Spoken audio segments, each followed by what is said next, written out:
Tell me about the moment you fell in love with Carl Sagan. You said it was during the Voyager compilation.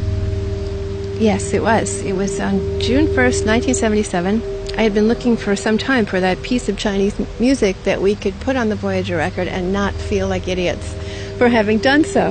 And I was very excited because I'd finally found a ethnomusicologist, composer at Columbia University, who told me without a moment's hesitation that this piece, Flowing Streams, which was represented to me as one of the oldest pieces of Chinese music, 2,500 years old, was the piece we should put on the record. So I called Carl, who was traveling.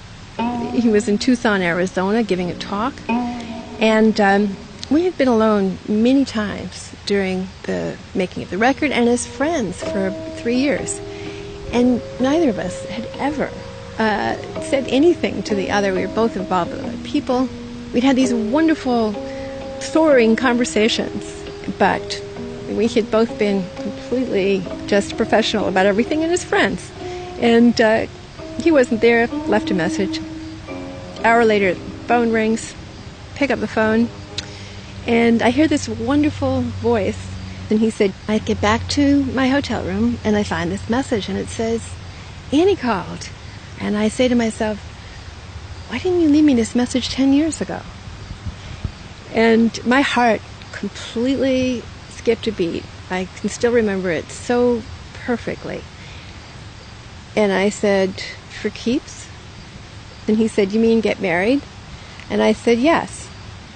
And we had never kissed. We had never, even had any kind of personal discussion before. We both hung up the phone, and I just screamed out loud. I remember it so well, because it was this great eureka moment. It was just like a scientific discovery. And then the phone rang, and I was thinking, oh, shit, and the phone rang, and it was Carl, and he said, I just want to make sure that really happened. We're getting married, right? And I said, yeah, we're getting married. He said, okay, just wanted to make sure. And the spacecraft lifted off on August 20th, and August 22nd, we told everyone involved, and we were together from that moment until his death in 1996 in December. Wow, talk about romantic, my God. So romantic, and part of my feeling about Voyager, obviously, and part of what I was feeling in the recording of my brainwaves, my heart, my eyes, everything, in that meditation on the record. I had asked Carl whether or not it would be possible to compress the impulses in one's brain and nervous system into sound and then put that sound on the record and then think that perhaps the extraterrestrials of the future would be able to reconstitute that data into thought. And he looked at me in beautiful May Day in New York City and said, well, 1,000 million years is a long time, why don't you go do it? Because who knows, who knows what's possible in 1,000 million years. And so my brainwaves and REM, every little sound that my body was making was recorded at Bellevue Hospital in New York.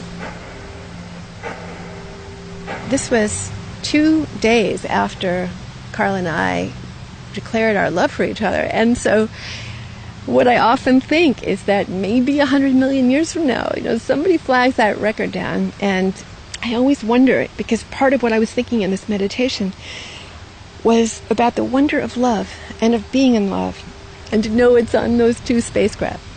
Even now, whenever I'm down, I'm thinking, and still they move 35,000 miles an hour, leaving our solar system for the great wide open sea of interstellar space.